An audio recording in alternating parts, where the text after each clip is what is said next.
Two stone sword keys. I always think that's funny that they like...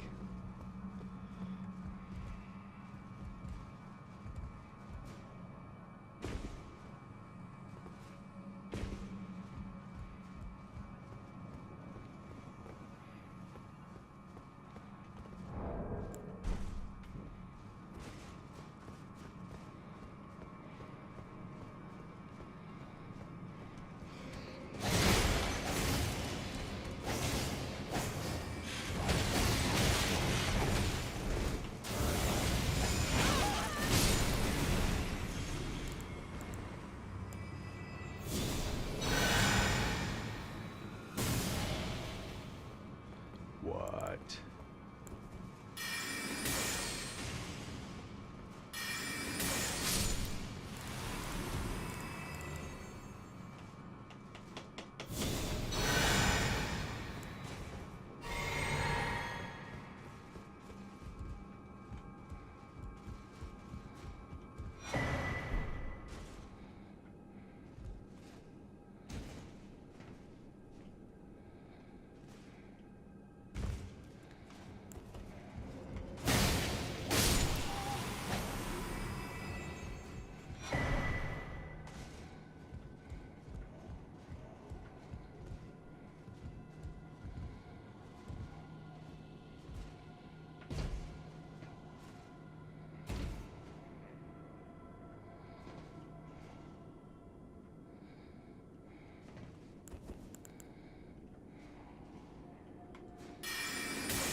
And back to the beginning.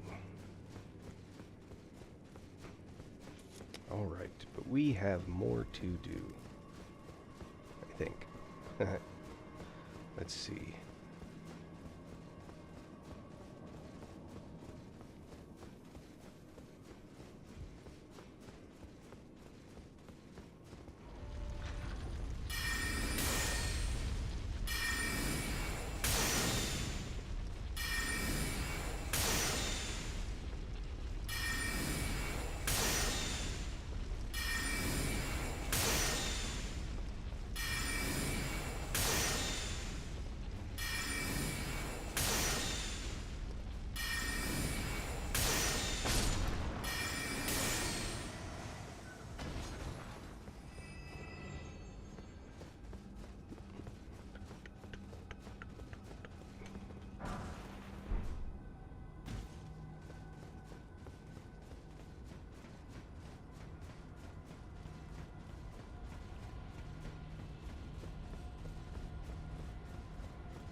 fire blossom. And I have a theory. It's not always true, but it's often true. When you find a body that's hunched over an edge like this, you can jump where it points.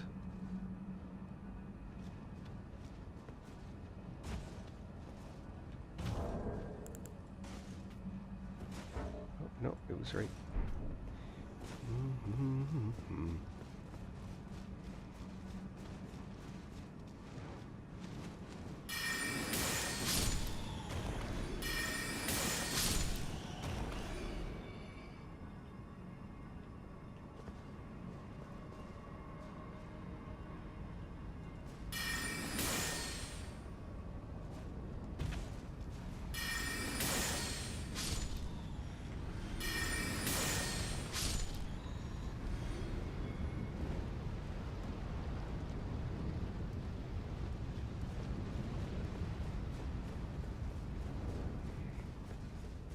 And we keep going down, down, down, down.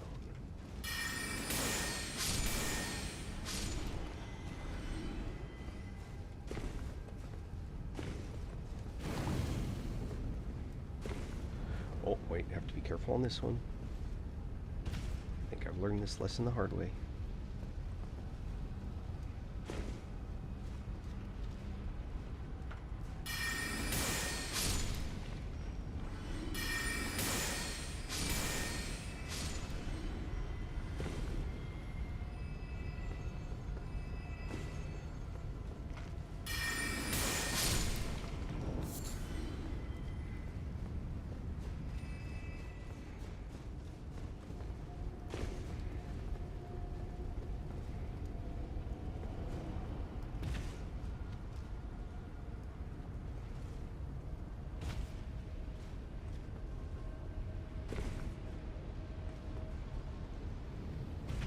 There we go.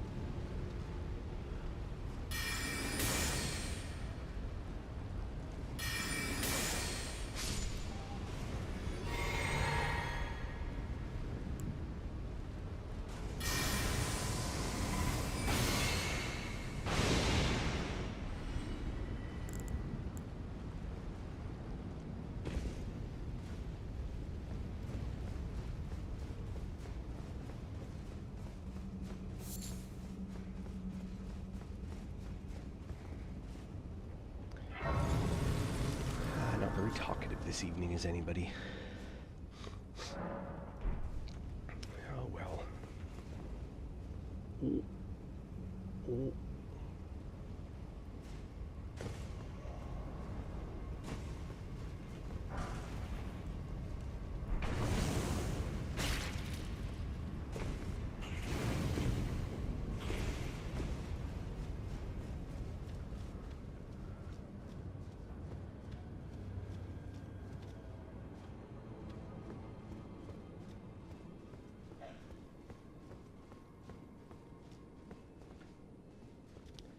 Yeah, it's right there.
Meteorite of Estelle.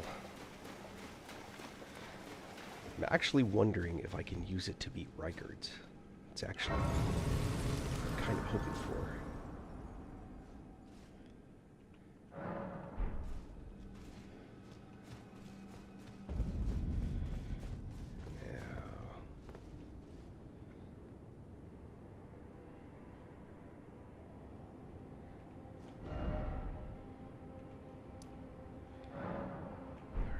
Abductor Virgin.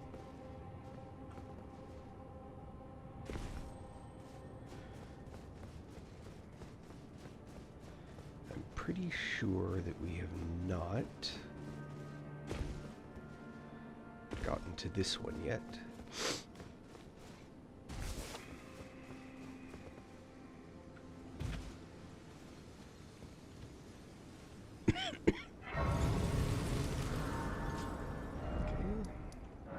Here.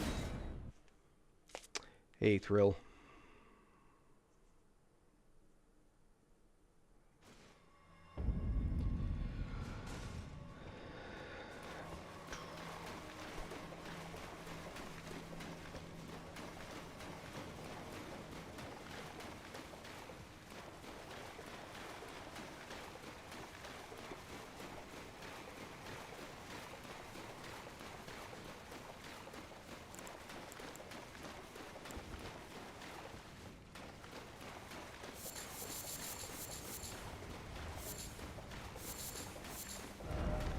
A lot of cave moss. No, I don't think so, but we can hope.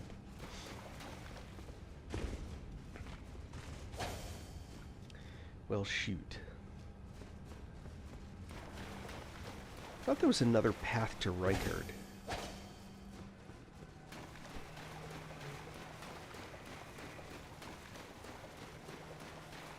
There was another way to get to him. I don't think I have to do the quest line, but I'm not remembering the path. No.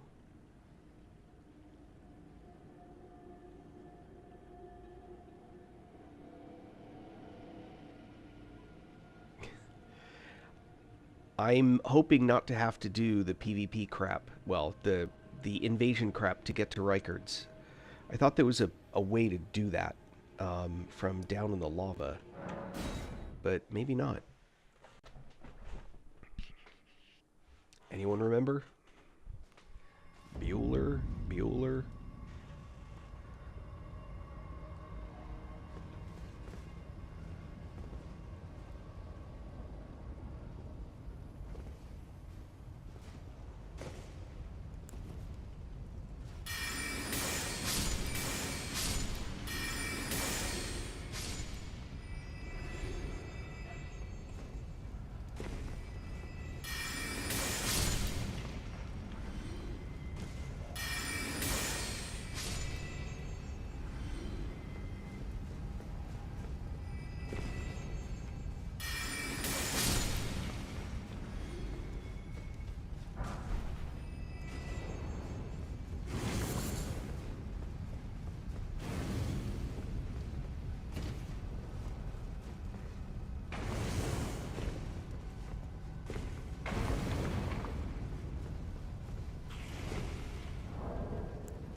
Wow. That's a lot of this. You could farm the hell out of this stuff. That's crazy.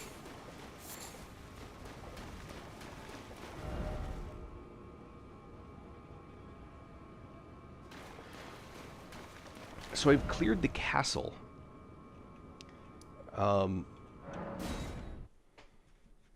But I thought there was a path that you could... I thought there was a path that you could take. Hold on, there's one more.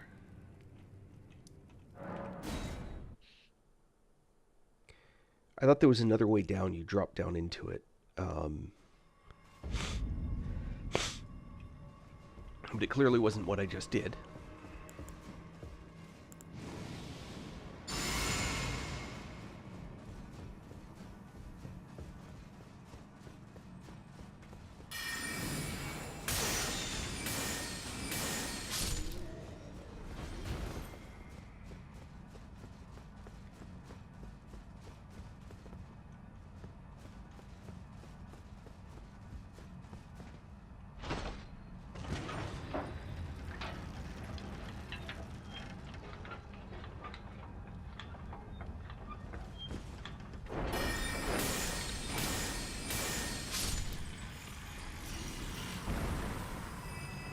I know there's still this way that I haven't explored, but I'm pretty sure this just takes you to a worm. I don't know if there's a path to go further down to get to Rykard.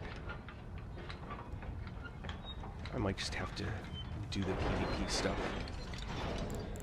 And I want sisters.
No.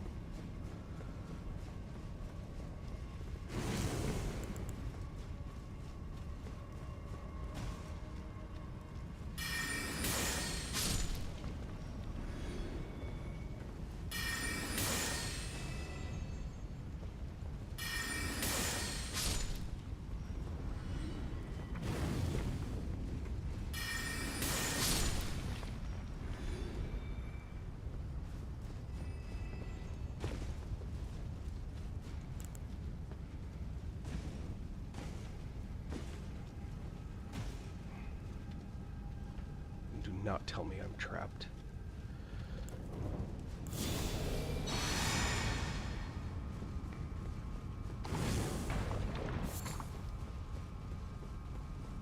Lame.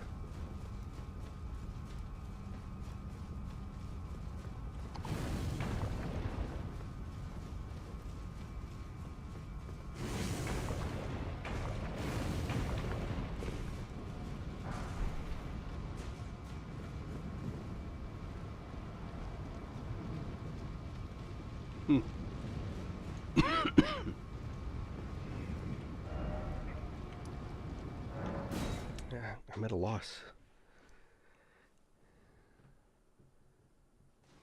Do I really have to do it? Yeah.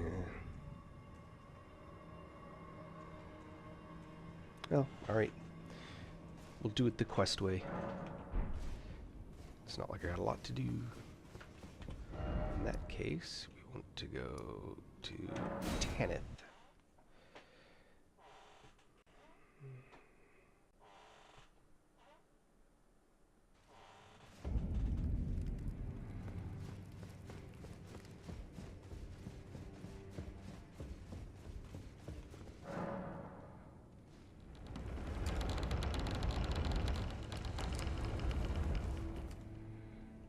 Yeah.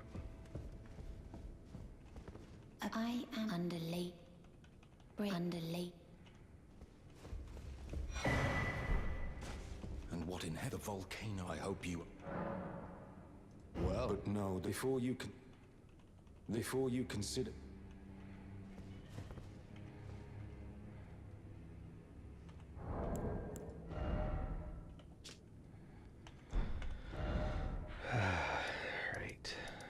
that is there.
I don't even know if the gravity thing is going to work very well against this guy.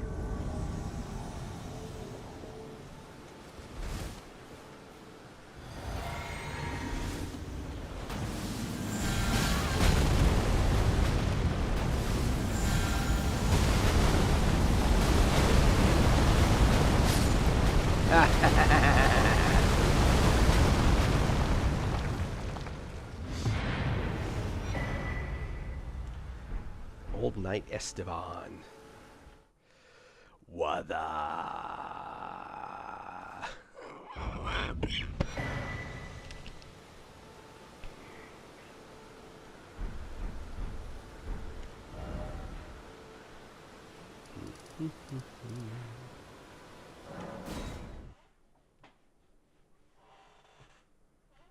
Yeah, I'm sure there's some path that I just didn't explore.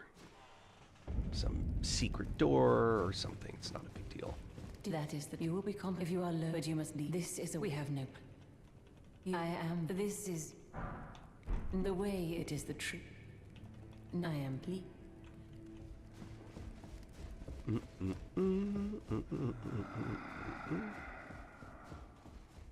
Someone please. Here's a pen, please. The one I left is worthy, the great. Pray they will whatever some despair.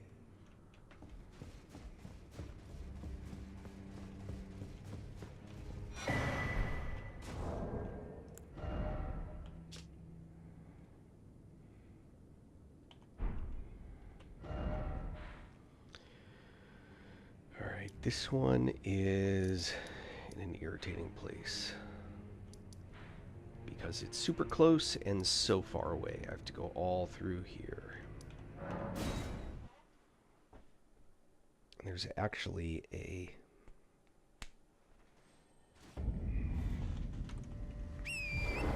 spot that I will pick up along the way. I have so many of those golden seeds.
Hello, hello. Hello.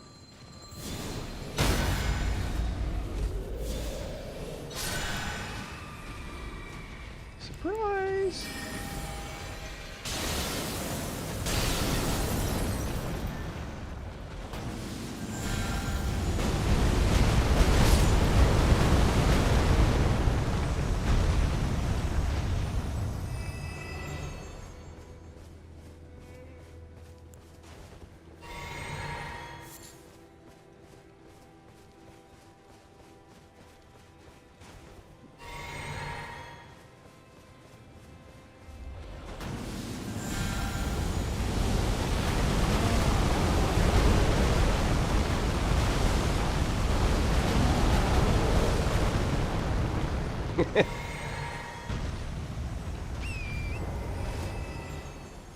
It's kind of gross.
None of them are hitting. Come on.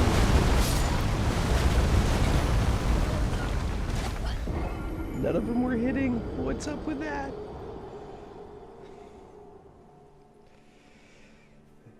All right. That's why I picked up that point in the dungeon. Oh. Or that.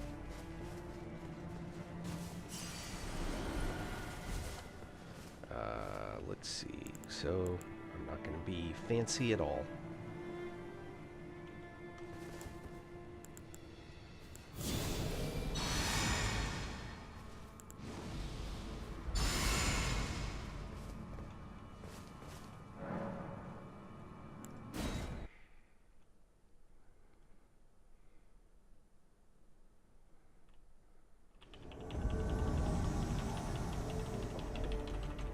Hello?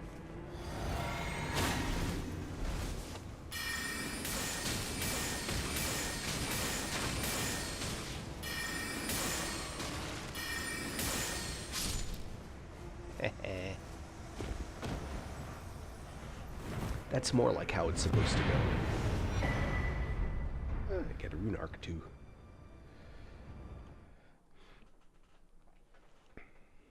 Beep, beep, beep, beep, beep, beep, beep, beep, beep.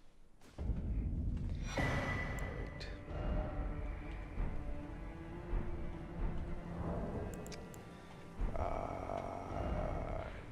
Volcano Manor.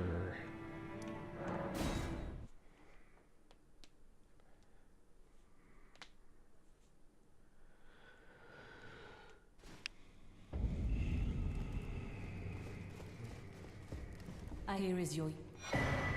Of the true, the urge, but it was all the tarnish, like the shower lord. If the urge, then we are willing. We at the... If you follow the lords, you cannot... If you cannot come...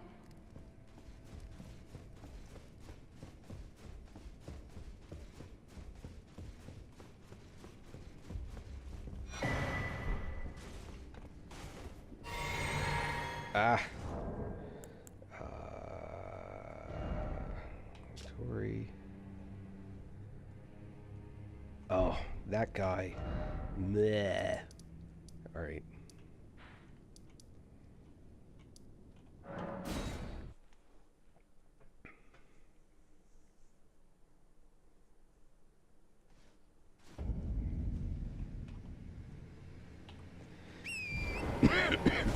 This one can be a genuine pain.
I have no idea if this is gonna work or not.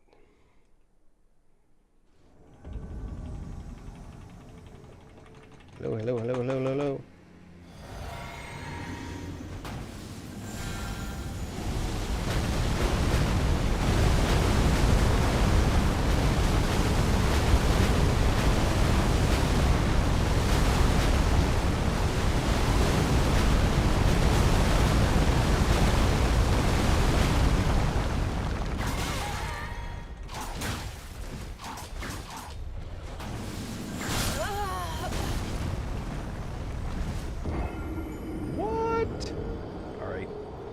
That method won't work. Good to know. No brute force. Alright, that's fine. We have other ways.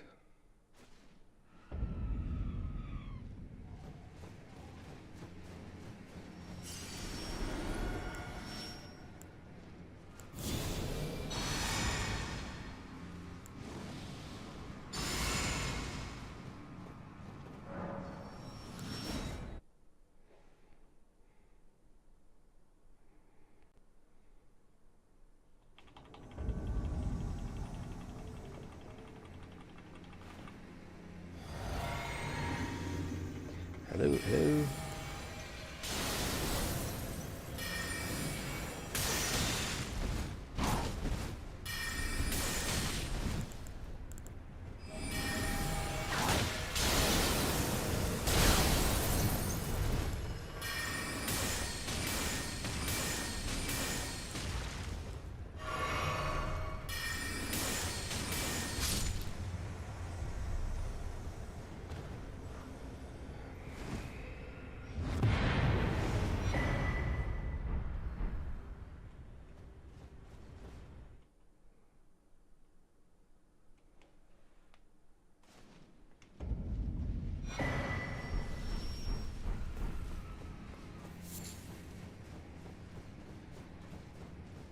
Those whips.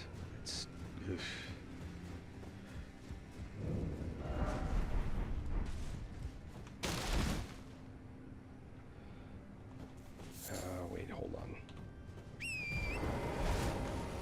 There's only a couple of storylines that actually have a bit of a happy ending. Let's go do one of them.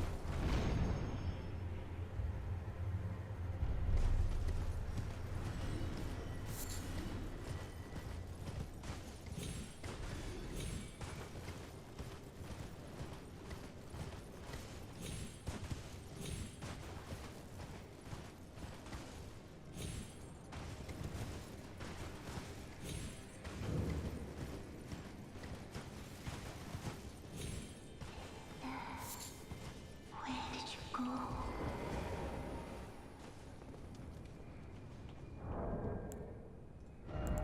You promised me when we turn 14, we go to see the stars.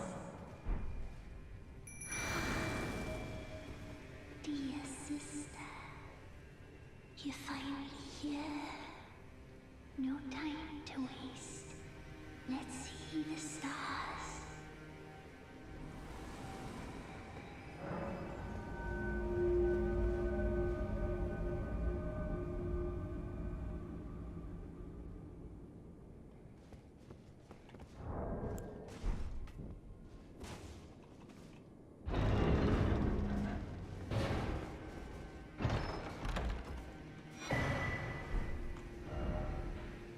Not that I needed another one of those, but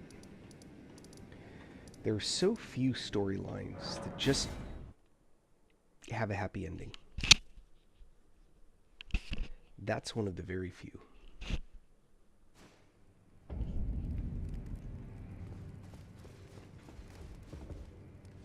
Oh, wait, hold on.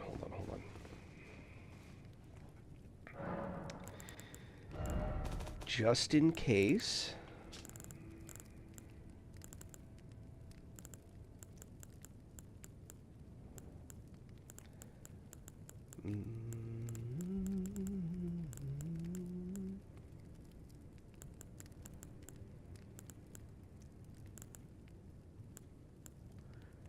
There.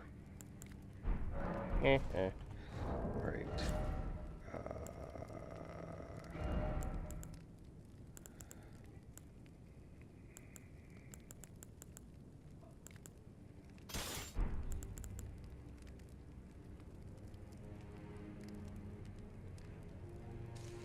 Yeah, I'm not going to avoid the heavy load on that one.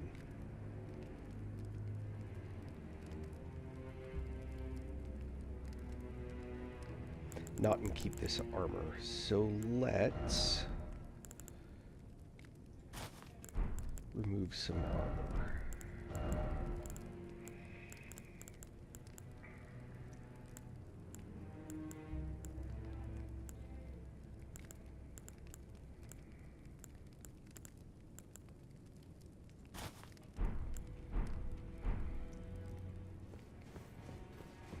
I see that this is your... Our Lord. Yes. Now, I will transport... Yes, as it should be. Farewell, then. May your visit be fruitful.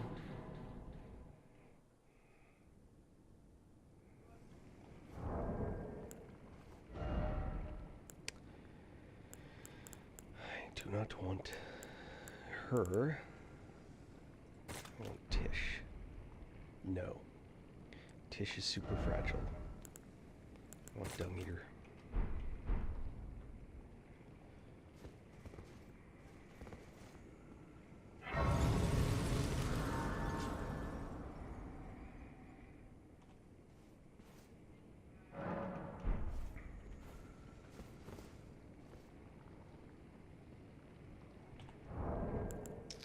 Let's do this. Do I have the right... Hold on, I want to make sure I have the right rune. Great runes. Raises max HP, FP, and stamina.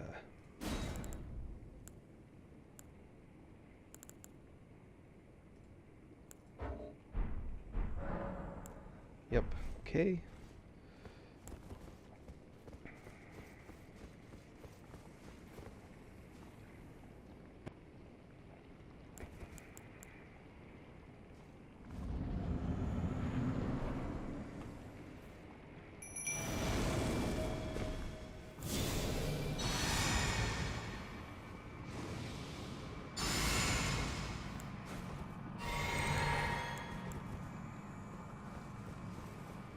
I want to see if I can knock him down with this spell straight away.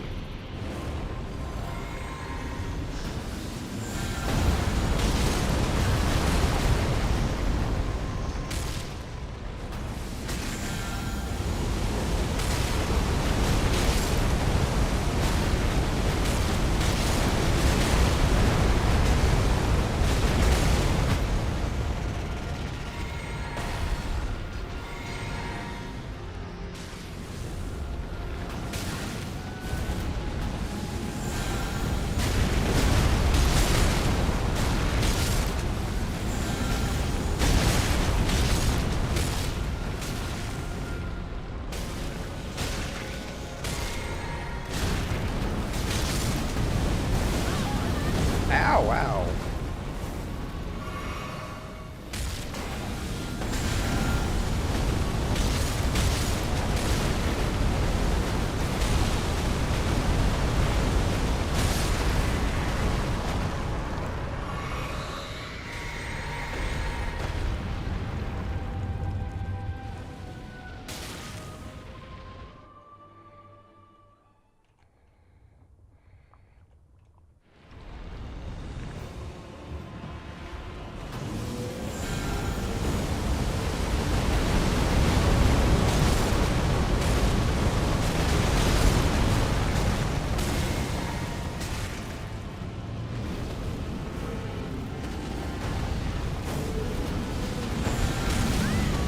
Ow.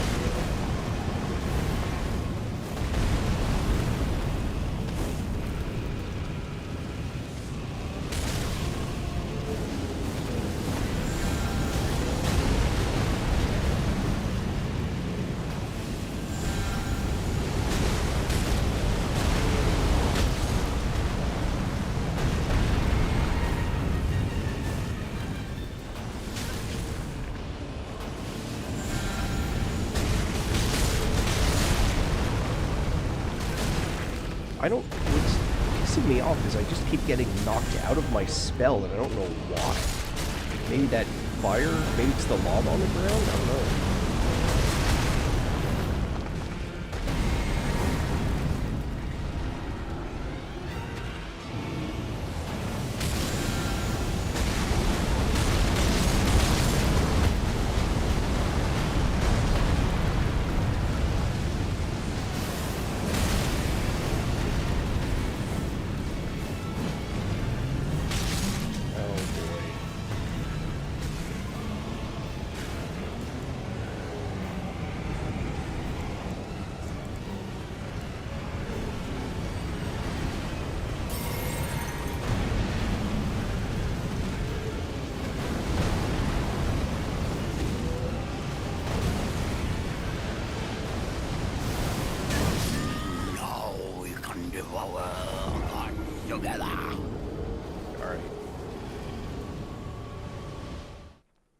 So I was trying to beat him without using the blade. That spell just eats so much mana. So what I'll probably do is I'll probably reserve that for the second phase. Yeah. And actually, you know what else I could do is this.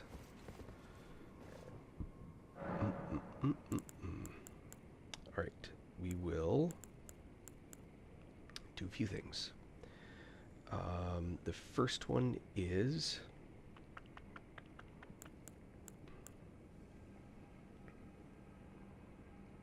ask, allocate.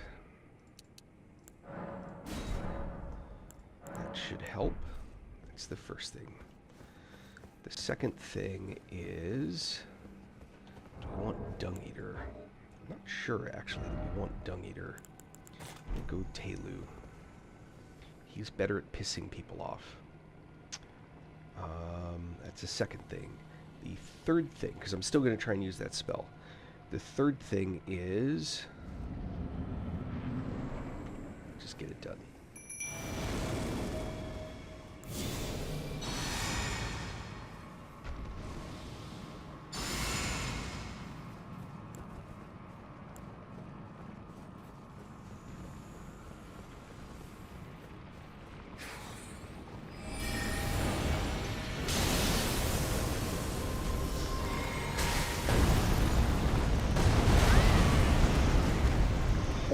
Ow, really?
Oh, yeah, I was hoping to use my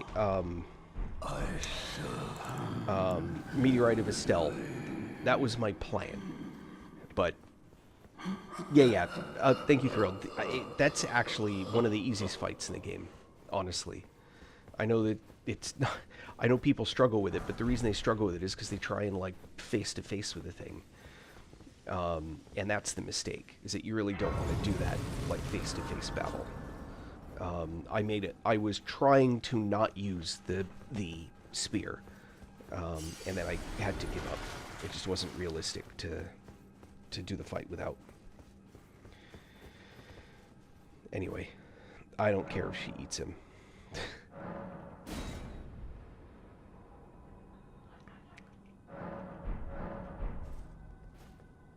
And where is the grossness? Oh, she's got to be upstairs still.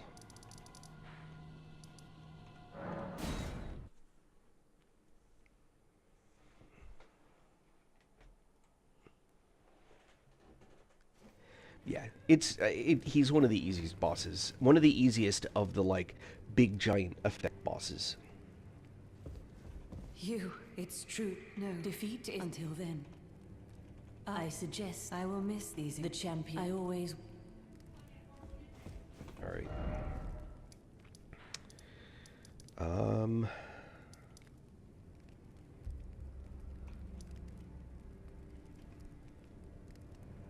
I think I finished Moog.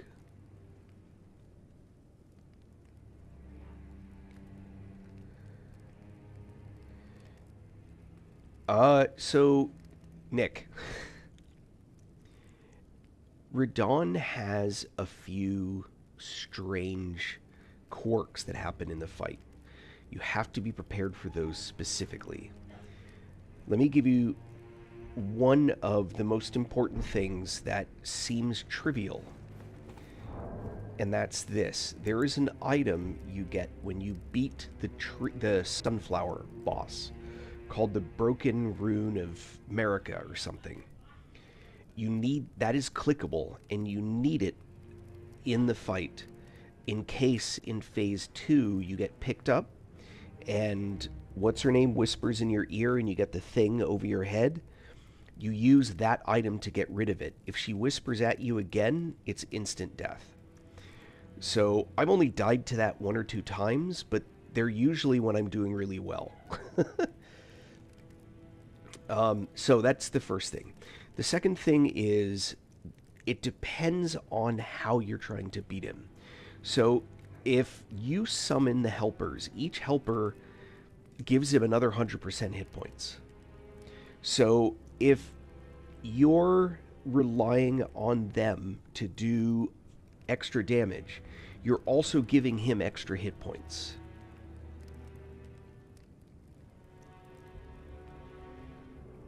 Do you do casting at all?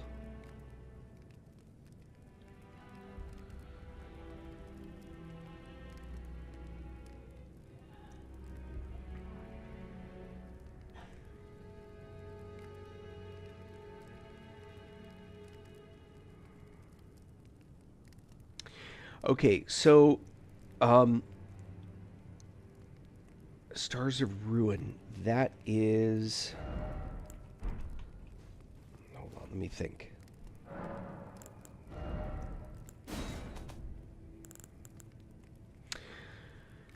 So there are a few things to consider that are kind of build-centric, and I'm not going to try and talk you out of that. It's a perfectly fine spell.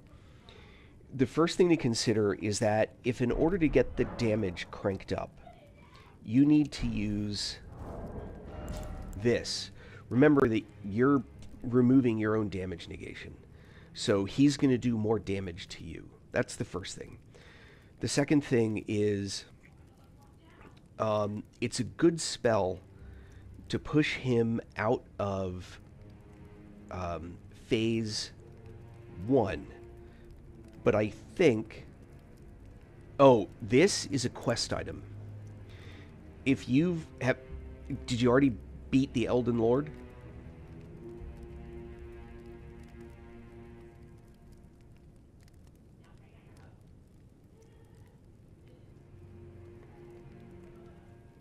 Okay, so you can't get the item this playthrough. You have to do it in a second playthrough.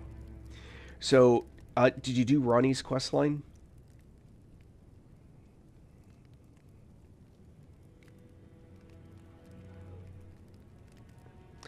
So, Ronnie's quest line, remember there's the sorcerer in the next tower that asks you to go talk to him, and he gives you a potion to give to, what's her name?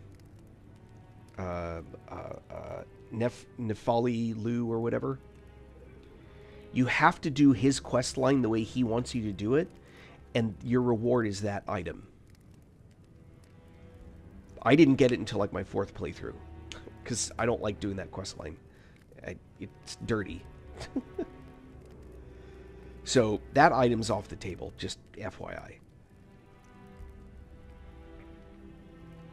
And that's just one of those, like, yep, you got to deal with it. And I have characters that never got it. So that's one thing to consider. The second thing is the Godfrey icon does not affect all spells the way that you think it might. For example, Comet of Azure, it does not work on that.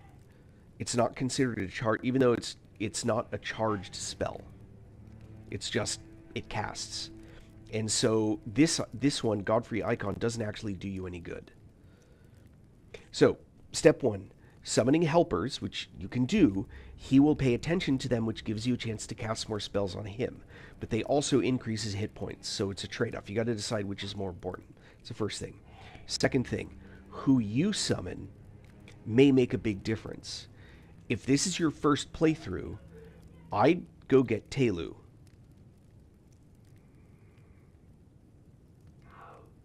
Yeah. So, do you have Telu?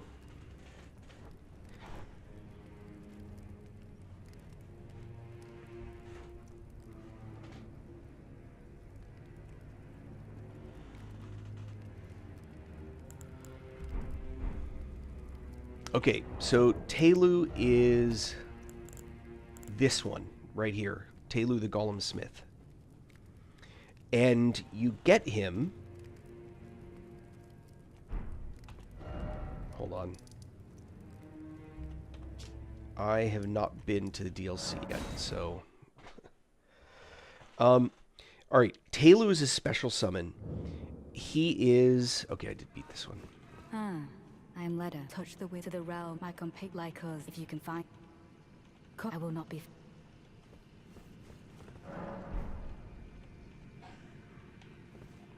Hello. Yeah, he's a DLC guy. No, we're not spoiling anything. So, Telu is going to be here.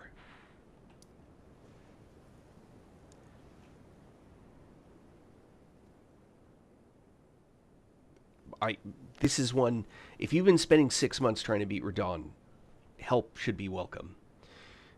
So the way that you get to Telu's Rune Forge is down through here. Which I think you come up through here. I think. It's been a while. There's a tunnel, maybe. Anyway, you want to go to Telu's Forge, and that's where you get him. But he's kind of in a weird hidden area, but he's obtainable. So Telu is a special, is a unique among the summons. When you summon him, he has about 90% damage reduction, but he doesn't have a lot of hit points. That's a good thing most of the time. Against Malekith, he's useless. He'll die like instantly because the Destined Death effect will just wipe him out. But he absorbs damage like a sponge, and he really pisses bosses off, especially Radahn. Because of that, he doesn't take much damage, and he's super easy to heal. So if you have Heal from Afar, which is a spell you want to have with you, you can heal him really fast. 1 or 2 casts will usually get him to full health. And he can just tank Radahn like crazy. So the time that the time that Radahn, you have to be most worried about him is at about 30%. He does that fly up in the air, then he comes back down kind of thing, and it feels like the whole arena just fills with instant death. It's an incantation. Its requirements, though, I don't think are super high. Yeah, it's only Faith of 18.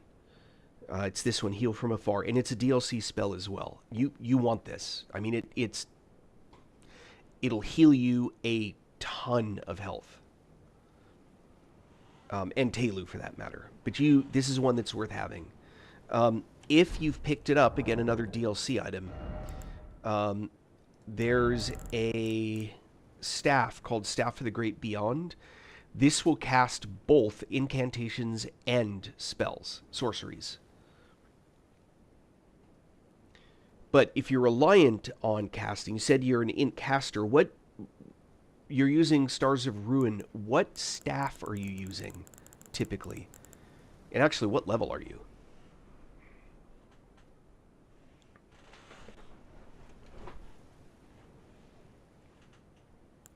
This one?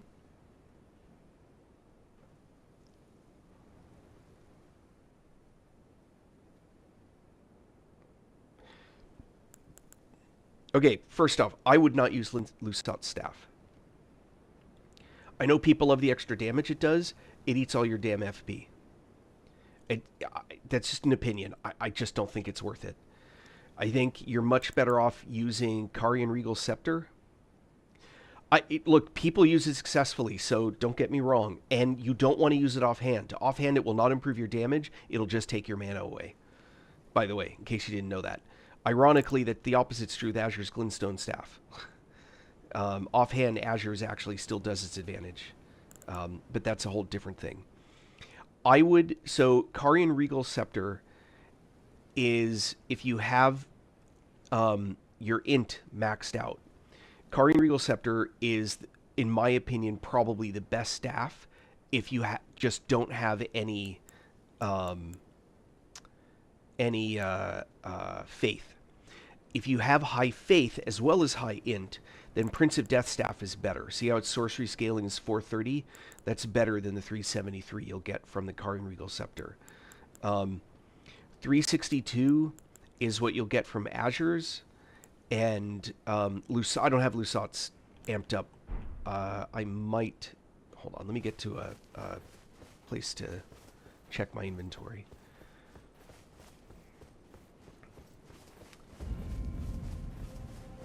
I would get the faith. I would rework your stats to get faith to 18. I believe personally that Heal from Afar is the best spell in the game. On so many levels. It's just gross.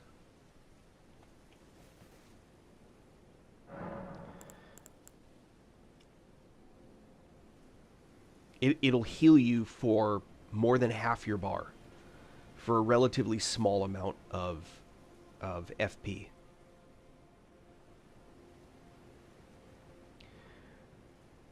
Yeah, you're not... So, do you know about soft cap, hard cap? Do you kind of get all of that stuff?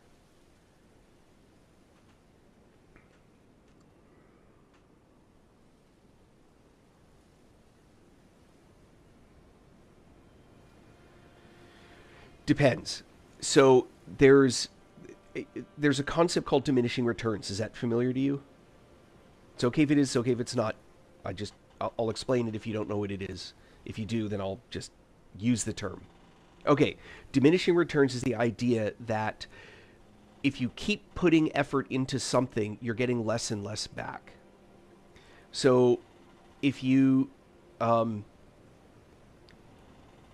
it's like if you work for 8 hours and you get $100 an hour, but then if you work 2 more hours, you only get $50 an hour. It's not worth working 10 hours, right? Because you're only getting half the money. That's a diminishing return. That's kind of an easy example. Usually it's more of a scalar function. Well, stats give you diminishing returns. There's what's called the soft cap. Soft cap is where you get the most efficient use of the points. And then as you go past the soft cap, you approach hard caps. A hard cap is supposed to mean you get nothing past it. In reality, the hard cap is 99 because you cannot make it higher than 99. But you will get very little out of adding more points in. So if you have ample points to spend, getting your int to 80 so that your spells do maximum damage, that's worth it. But 81 won't do any more damage, or at least the amount of damage it does is minuscule. So the damage advantage you get from adding stats is what's called a diminishing return. So by pumping stuff into int, you may be getting a teeny bit more damage, but let's say that your mind was only 40, you'd probably be better off putting those last 20 points into mind and having a whole lot of extra spells, a whole lot of extra FP to use in that first cast bar. After that, it's up to what your flask gives you. So that's the first thing. So if you get to 72, what's your mind?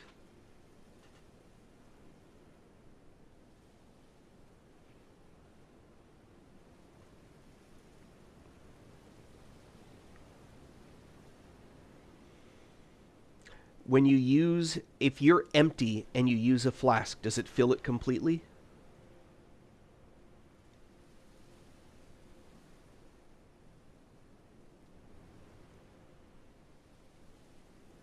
Okay, so 40 is the soft cap for every stat, pretty much. So just keep that in mind. But there are other things to consider. But 40 is, like, if you're at 34, switching 6 points over to that is probably worth it. But mind is tricky. So this is something to consider. Your flask is going to give you, I'm making up a number right now. Let's say the flask is going to give you 1,000 FP, right? And let's say that you have 10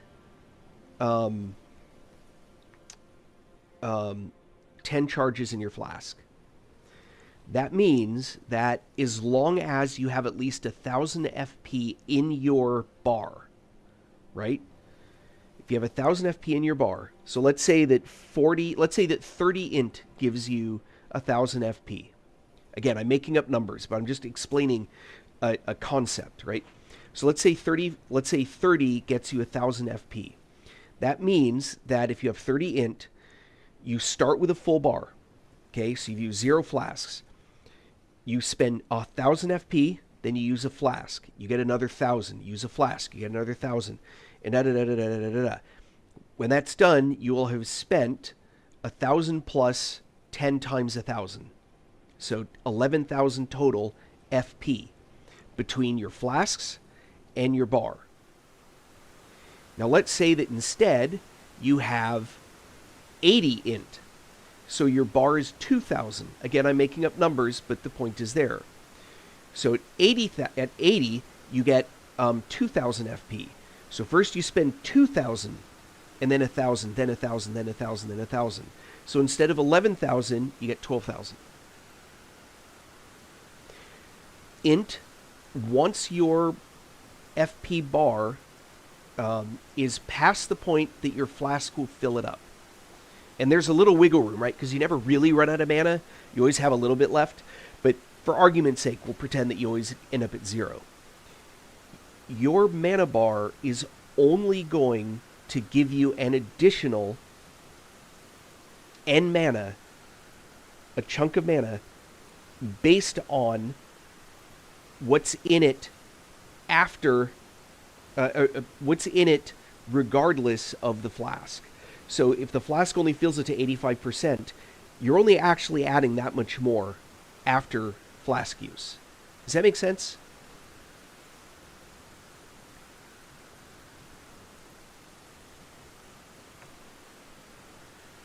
So I guess the way to think about it is this. If you're dungeoning and moving around and you keep going to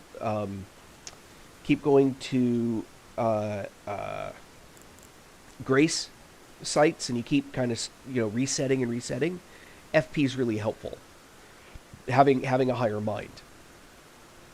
If your issue is boss fights and you're never running out of flasks on a boss fight, you don't need to worry about mines. That's not your problem.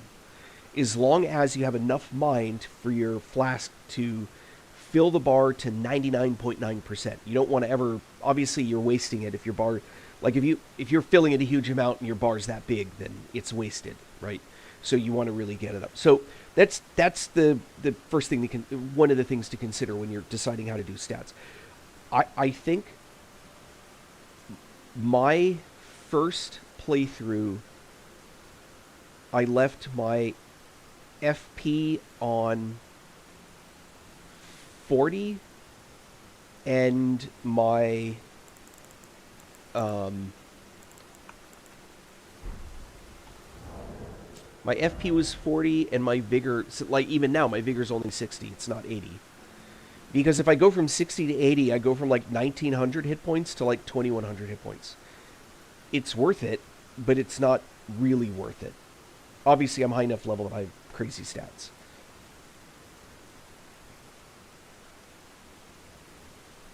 So that's the first thing. The second thing that I would say is you may need to go with a completely different build for fighting Radon. And there is a build that is actually pretty damn cool if you're willing to set up the stats for it. And I'll even show you what it looks like. Let me get rid of this.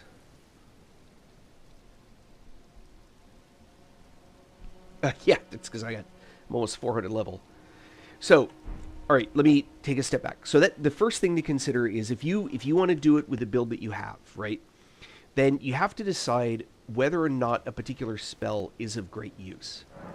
And honestly, I never used Stars of Ruin. I think at the beginning that was actually considered to be one of the pre-nerf.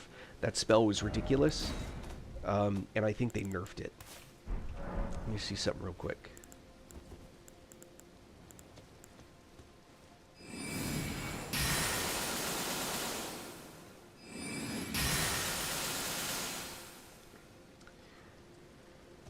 Yeah, I'm not. I've never been in love with that spell. I'll give you a couple of things you might consider instead, but totally up to you. No judgment, right? If you figured out how to make it work, then keep doing it. Okay. On New Game 5, I practically one-shot Radon in Phase 2 with Comet of Azure. Okay, here are the things to consider. One, getting Radon in Phase 2 is the critical part, not Phase 1. Phase 1, Radon's not really difficult. That's the first thing. He's really difficult, but he's not, like, it's way harder in Phase 2. Second, what you need to do is catch Radon when he's going to stand still for you, and you can hit him. When he picks someone up and does that, you can't actually do damage to him. He'll tick away with rot and all that stuff. 3, a lot of people don't seem to be aware that the first time that you kill a boss, the first time that a mob, that you load it up with like rot or poison, it may have a resistance of like 1600, where it requires 600 damage before you cause poison to become to load them up, and then they tick down with poison. The second time, it's much harder. So you don't want to use rot and poison until you get to Phase 2, unless you absolutely have to, because you may be able to get him rotted up with two pots the first time, but it'll take 3 pots the second time. And you don't want to be stuck in a mode where you're trying to get him to die by rot, or at least you rot him up in Phase 2, where it takes a whole bunch of hits, because that's when you really got to be moving around, right? So it's a good idea to avoid poison. Now, if you're summoning the helpers, that's Thrallier's thing, is he poisons. So that's kind of a thing to give up on. Pots are actually really useful, just FYI. They're seriously useful. I didn't use them at all in my first playthrough. There's actually a cheap technique to beating Radon using pots and a mimic veil, but that's a whole different conversation. Let me think. So you might consider using Comet of Azure. If you're going to do that, I would not use Lusat's Staff. I know it does a ton more damage. The problem is that if you run out of mana, you're screwed, right? If you're a caster, 0 mana, you're done. You also may not realize that you may have an item that can be helpful in a pinch, which are these, Starlight Shards. They actually recover FP. You also may have picked up one of these, which you can use, but you can only carry one. And then the Rune Arc. So, depending, it may actually be better for you to use Radon's, this one, because it gives you a better HP, FP, and stamina increase than what you'll get from the stats you get for Godric's. Something to consider. Shadowrun Blessing. Are you at 2010?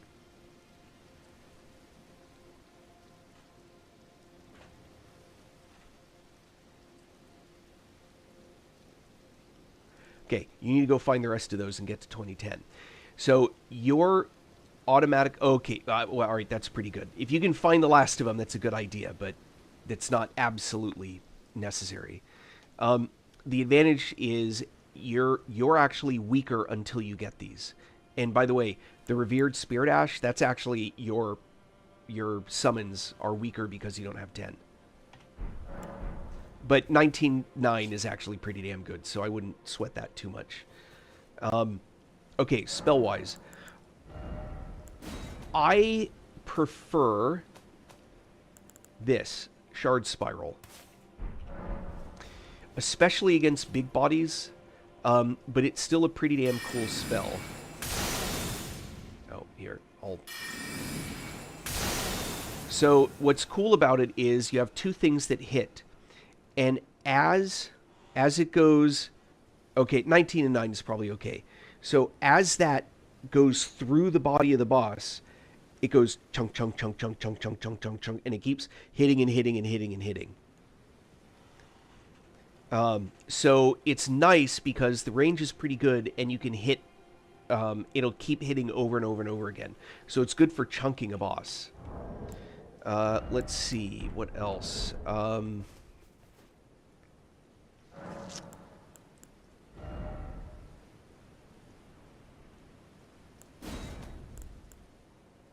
Are using the moon. This is base game.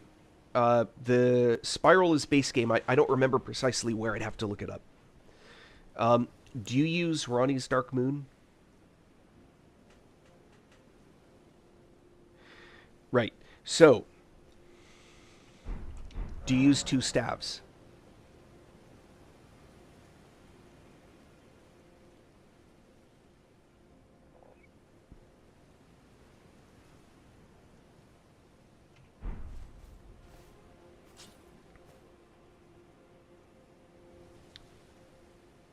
Ah. Prepare for knowledge. 1, I'd switch away from Moonveil, but that's an opinion. I would use Uchigatana with a Ash of War, but that's my opinion. Moonveil is a fantastic weapon. But I'll actually give you one that is pretty cool. And to do it, we're going to go someplace... Sorry, it's locking up on me. I don't know why it does that sometimes. We're going to go someplace else. Watch this. All my testing I do at Church of Ella.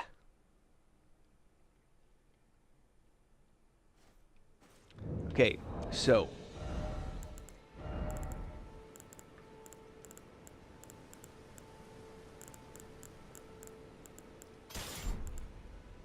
Right, and we're going to use Glintstone Pebble. I've already got Moon on my bar. Okay, so let us suppose that... hold on. I want to see... No, let's just do this. Okay, we're looking at damage. So, if I have...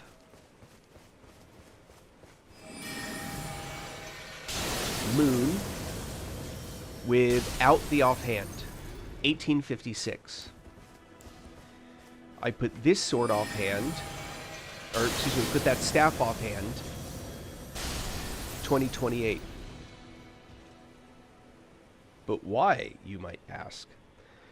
Okay. There are 3 ways that staves will affect how much damage you do. One of them is special. Oh, one more thing. If instead I switch them, so now they're switched, I get one more guy.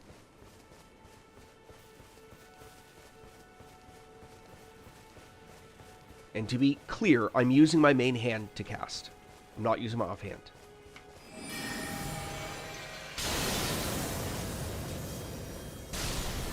$17.59.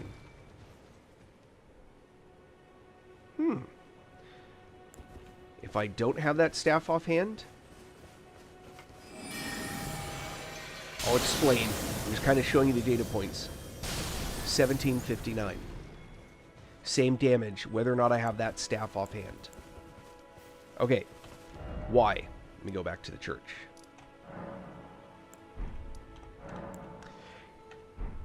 It's actually pretty easy to understand. This is the way that it works. So I said there were 3 ways that staves can affect the... 3 ways. There we go. 3 ways staves can affect the damage that you do. This applies to other things too, but we're just talking about staves right now. The third method, and I'm kind of explaining this on purpose, and I'm going to do it from inventory because I can look at a panel that I particularly want to see. Oh, no, it's in the bows. Okay. So, if you look at the... come on. Got it. Okay, over here. Enhances power of all sorceries, but consumes additional FP. Okay? That's the third way. It happens to be something that the staff does innately as part of its description, rather than something else. You pretty rarely see something like a staff with that, but they do have them. Reduces casting time, but consumes additional FP. So these have this effect when you use them. Okay? But it's a special case, and it's not terribly useful, except if you're going to use this main hand. That's the key. All right, so I'm setting that up just to say, if you decide to use this staff main hand, you will get whatever it has, plus you will get enhances power of all sorceries, but consumes additional FP. But this is when you use the staff to cast the spell. That's important. Okay.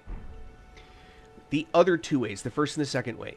The first way, which is the main way, which is what most people look at, and let me switch these out real quick, just so I have the numbers where I want them to. Okay. So, when you look at an actual item that you're using, let's say Prince of Death's staff, the only number you need to concern yourself with is the value of sorcery scaling. This is the number that matters.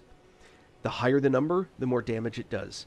Forget all of the other stuff, because they are what cause the sorcery scaling to hit the number that it has. But that only matters main hand. And using that staff to cast the spell. So, going back, I have main hand, I have the one I was just showing you. It's called Staff of Loss or whatever. And we do 2028, right? I have both staves in hand. Now, instead, I'm going to cast the staff using... Hold on. This may not hit him. The tree may get in the way. 1759. That's the key. How come it only did 1759? Because I used this staff to cast the spell. I used right click, not left click. So I used my offhand to cast the spell. But remember, 1759 was the same, main hand or offhand. So from that perspective, it doesn't matter which hand a staff is in, you're going to get the effect of that staff either way. But sorcery scaling, you only get when it's used to cast the spell. In this case, when you're 2 staff, the one in the main hand. The offhand, the sorcery scaling matters 0. Then there's a second way that you get damage because you have a staff. And that's the passive effects. That's the critical one. Passive effects will work offhand. So you can have a staff that's powerful main hand to do the deed, and an offhand staff to get its passive effect.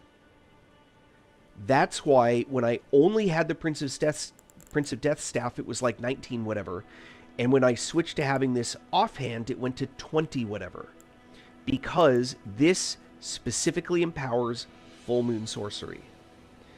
That's why main hand offhand. But you always want to pick the highest sorcery scaling main hand and cast main hand if you're doing 2 staff. Now, you'll notice I have 2 different staves, right? So, if I were to go back, just to kind of show you one more.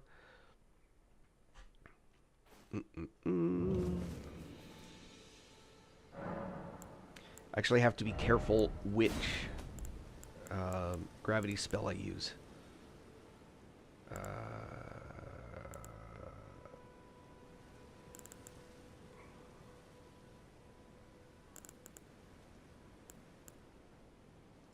Let's use gravitational missile.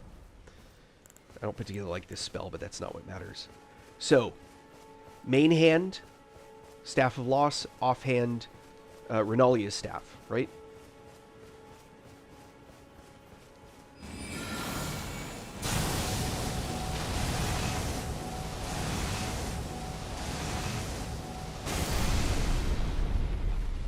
It's not going to do what I want. Let's see if we can get there. Yeah. What was that? 2198 or something? All right. Now I'm switching to Meteorite Staff. Ah!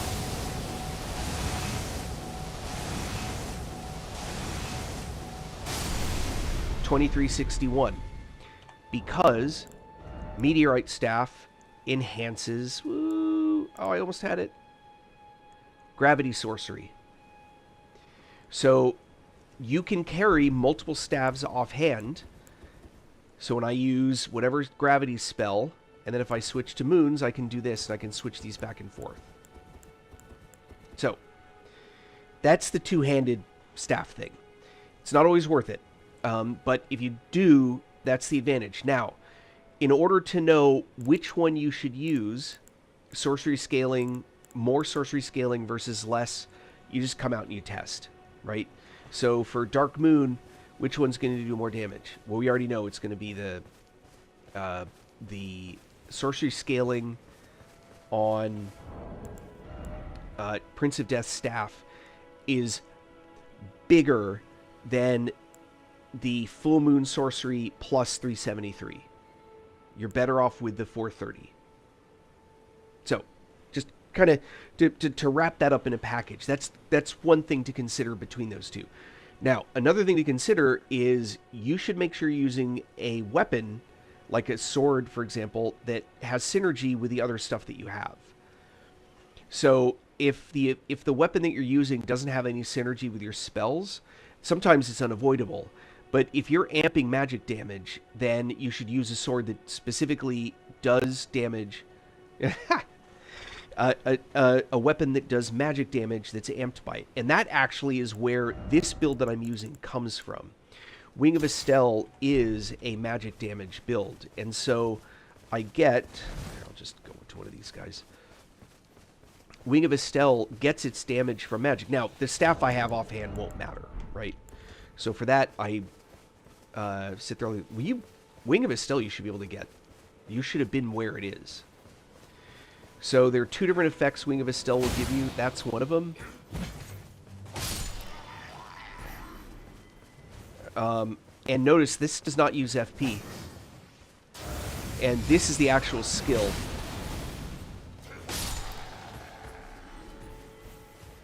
Oh, and just for giggles' sakes.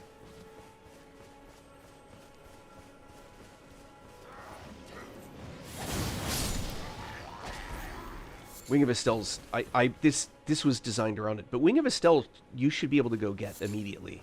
But I wouldn't use it, honestly. I'm terribly disappointed with it. I know some people love it. I'm not so in love with it. I think there are better weapons to choose. Like the one that you're already using. But I prefer... Hold on.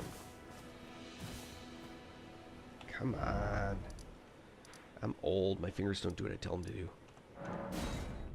Alright, I agree that spin is definitely cool. But... Not but.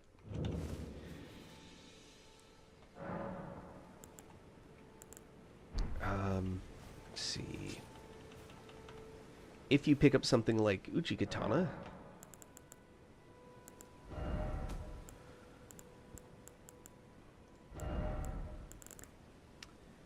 You can give it something like... I like those. Something like this. Where is it? Well, you can do Lion's Claw. Lion's Claw is awesome. This one, where it looks like you're going to sheath a sword. Now, here's something else to consider. Cold is usually better than magic. Not always, but usually. And here's one of the reasons why. Frost buildup increases your spell damage.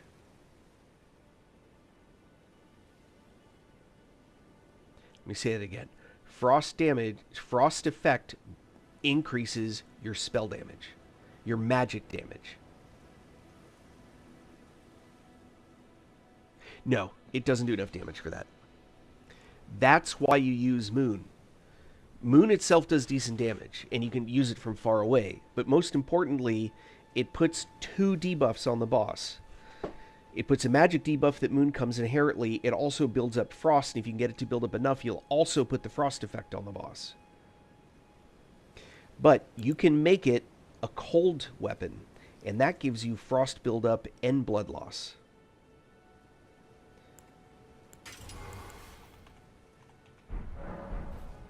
And now...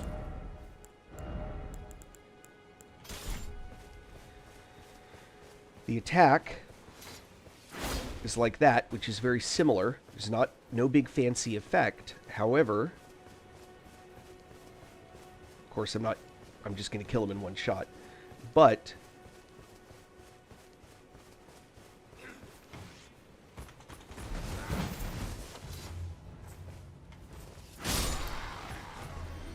that will do a big frost buildup. So there's some advantages to using that. It's funny as I don't need this in my hair anymore. I can go back to this, I think. Or maybe I can't. Let me see. Yes, we can load. So, but there are plenty of good weapons to choose from. I mean, I have Moonveil, for example. So, if I do the same thing with Moonveil...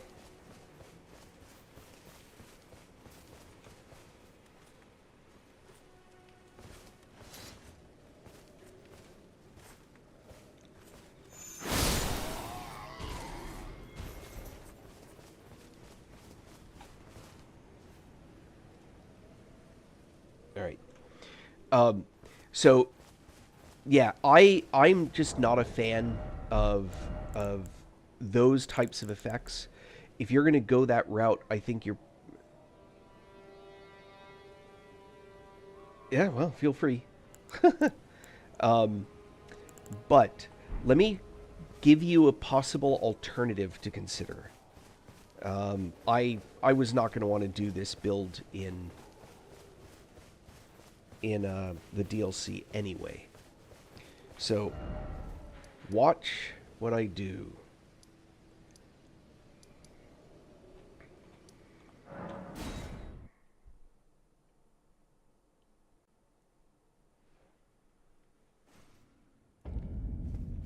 This build I'm about to do is a sickness.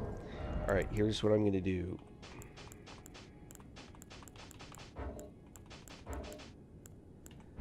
Alright. You don't have to do that before you do this. Now, is it thy wish to Rebirth. Yes. now This is bear gross. this sweeting into life?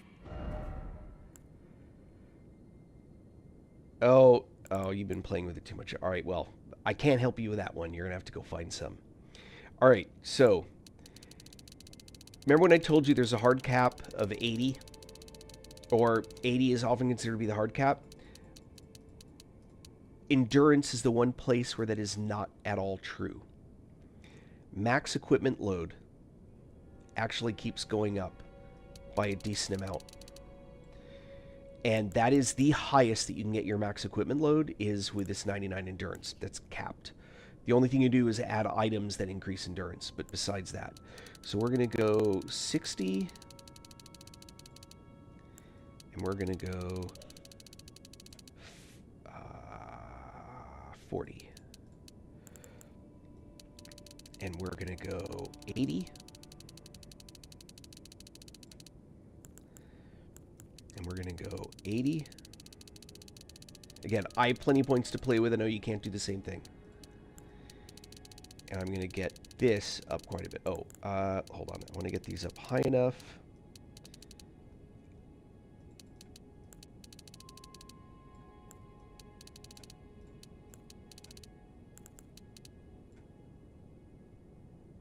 This should do it. All right. Look how much FP I just lost. Okay. Alright, watch this. First, Molokes Black Blade. Second, Fingerprint Shield with, this is critical, no skill. This is actually a thing you put on there called no skill. Armor.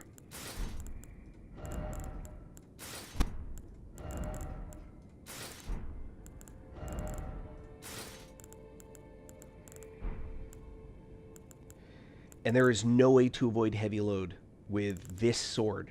This is unique to this sword, by the way. I could use, look, medium load even with Blasphemous Blade. But with Molokes Black Blade, I can't avoid it. So, first, I would prefer to use this because it gives me increased HP and stamina.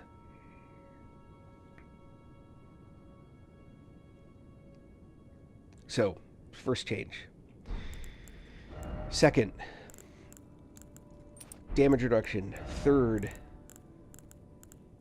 guard. And fourth, this is the one where you get to play a little bit. So it's a question of what specifically you're after.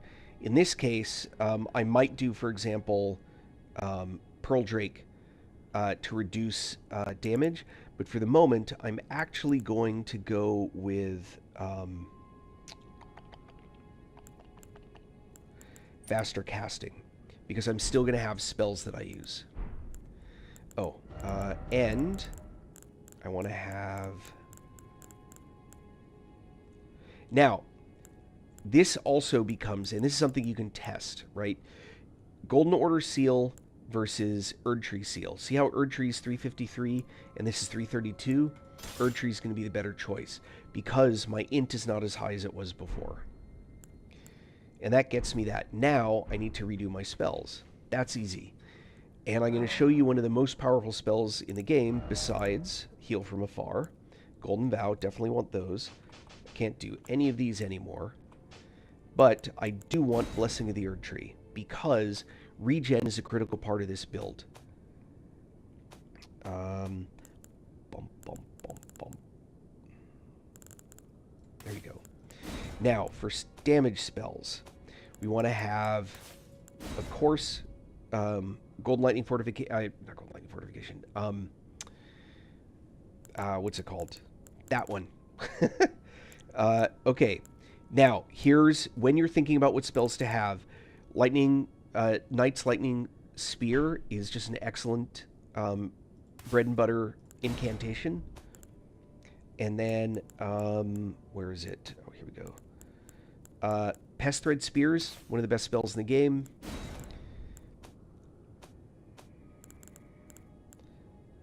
Scarlet Aeonia. This right here will carry me through DLC if I want it to.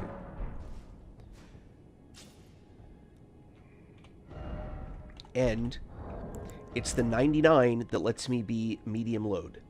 Now, if you want to do the calculation, you figure out what your weight is, and that needs to be less than 2/3 of your equipment load.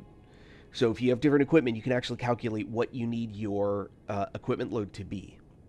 All right, check this out. So if I go back to here, and you probably have one of the same most hated enemies that I have. And we're going to go play with one of them. Because I have something to prove. Golden Vow. Blessing of the Erdtree. I'm leaving it on Heal from Afar. Watch this. Don't you hate these guys?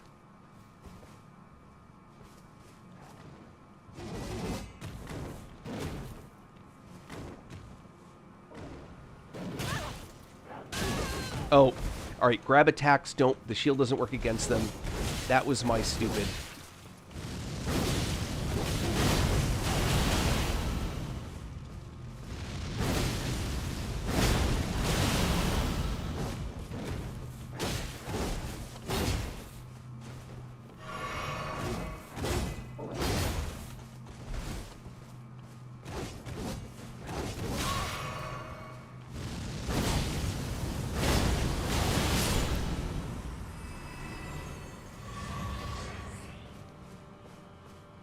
So this is a variant of the heavy tank, one of the heavy tank builds, that is obscene in the amount of survivability it has. Now, what you give up, you do not need to have a Faith of 80.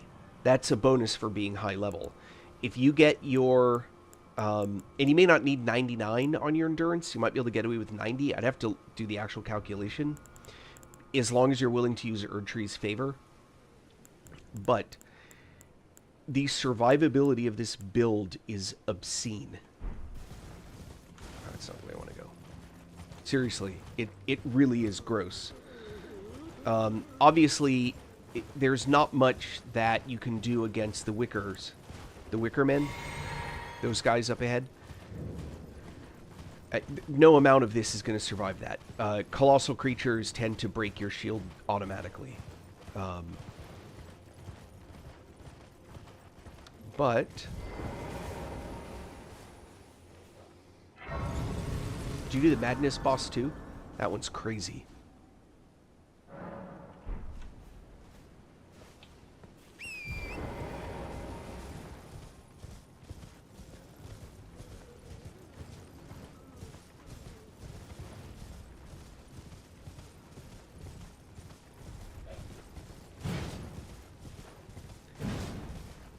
Oh, for the weapon, you need 34 strength, 20 faith, and 12 dex.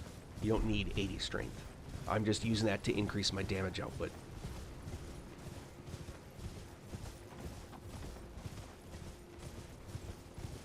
I love how these make, on horseback, stuff goes flying. Oh, I've hit a humanoid, I think.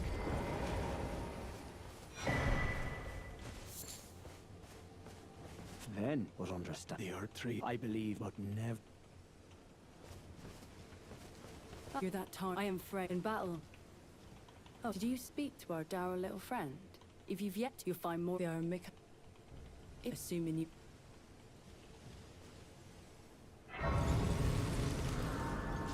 I've done all the quest lines, so I don't really care.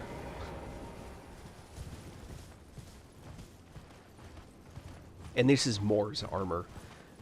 You can go with an Armor of Solitude, and you probably get rid of the weight problem. I just want the full effects. Alright, watch this guy go flying.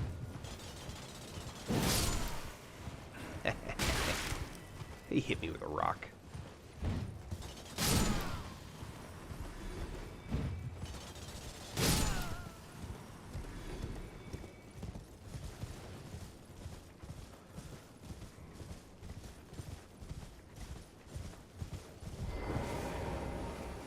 I am answered now like I'm hardy, which is why I have to discern. I'd rather not. 6, they are kid. If you discover certain, I presume just what. Together, many things. Goodbye. That's the guy whose armor I'm wearing.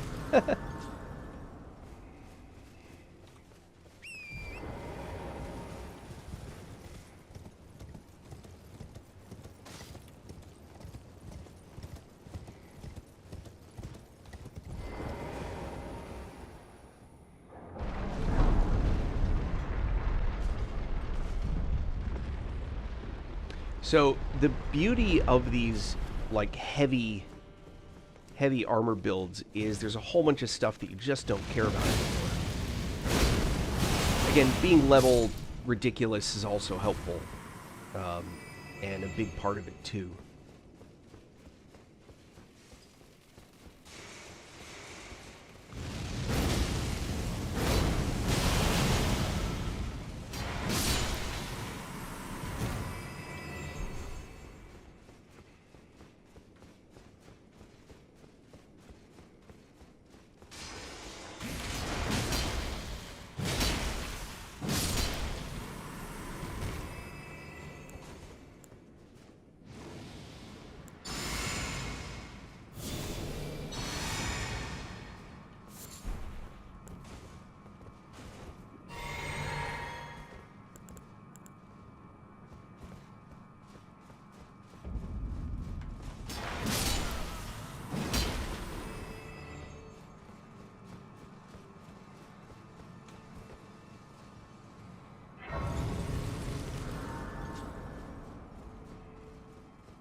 All right.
Aw, boo.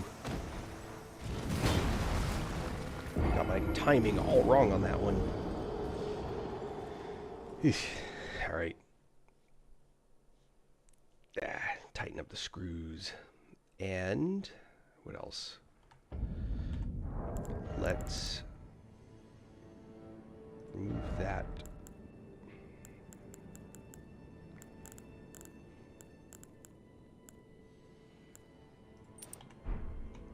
All right.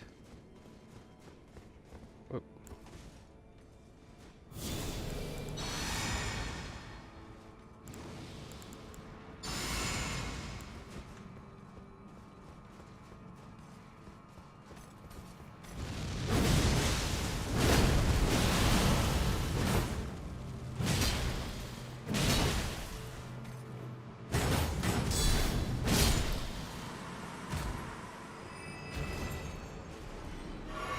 That's not what I meant to do. Rats. All right. Well, I'll live with it.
It's funny.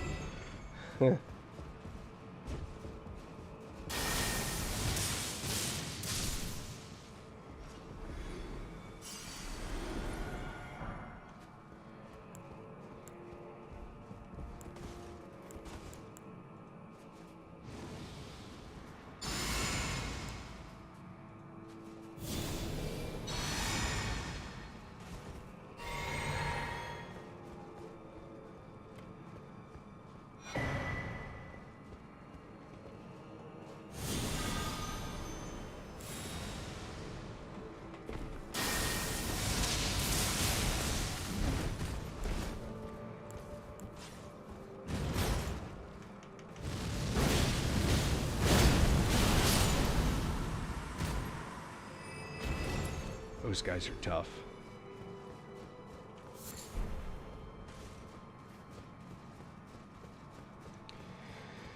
All right, no more messing around.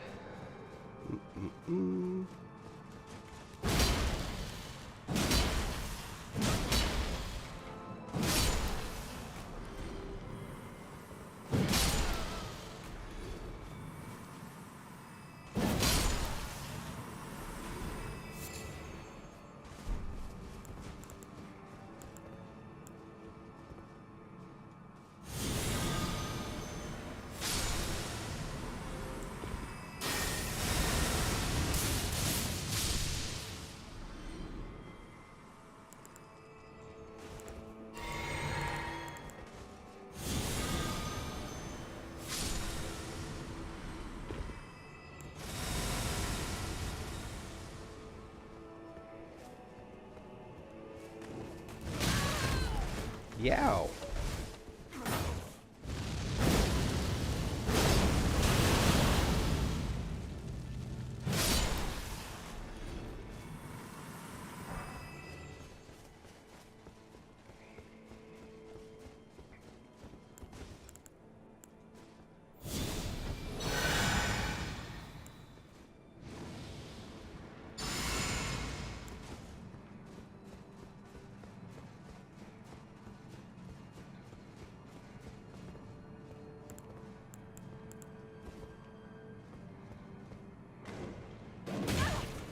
Ah, made the same mistake last time.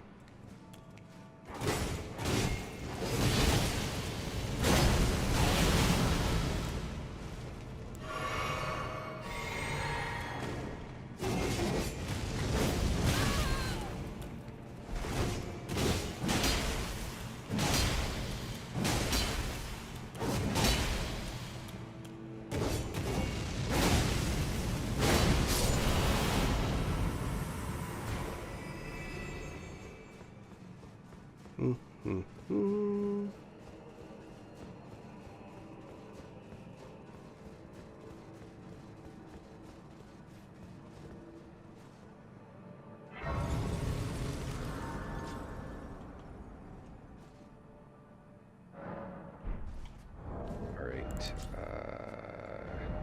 Guard counter is not going to do much on this next fight. However, lightning resist might.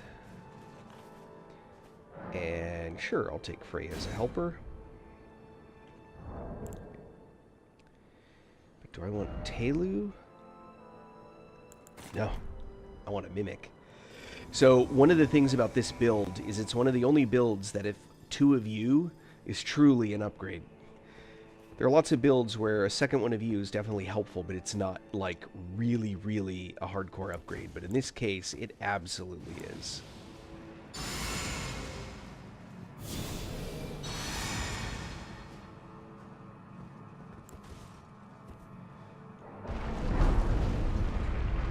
Oh, I don't think my thing is set right. Crap. It's going to still have my doesn't use mana stuff.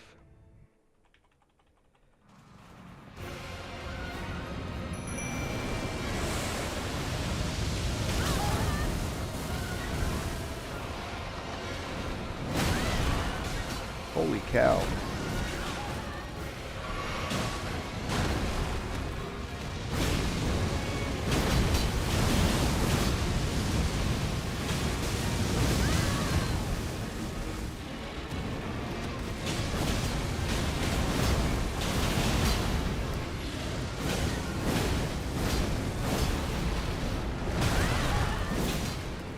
Oh, uh-oh.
Oh, rude.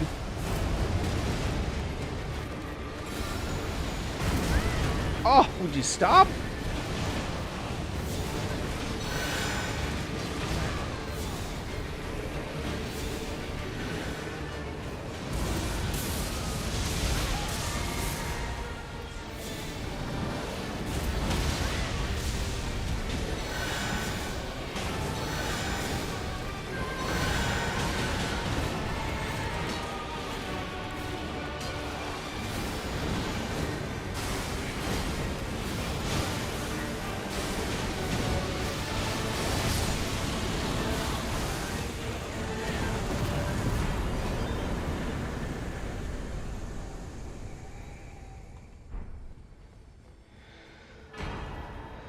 Divine Beast Head.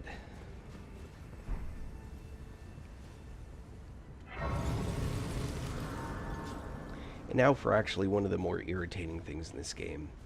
I don't know why they do this, but you have a dead end, but if you want to advance quests, you have to go down it. It's just irritating.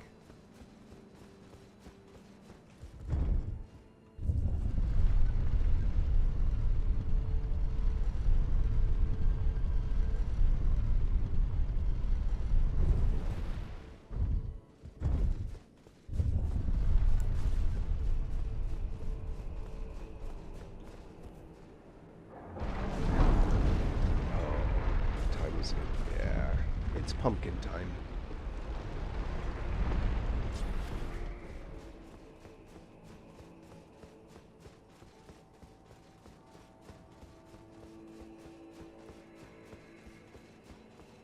Anyway, Nick, I'm not sure if you're still watching the...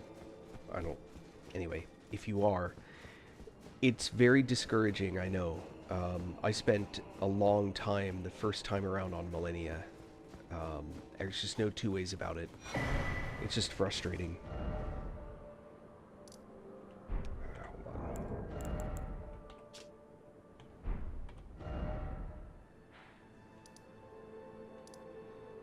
Alright, all the way back down here.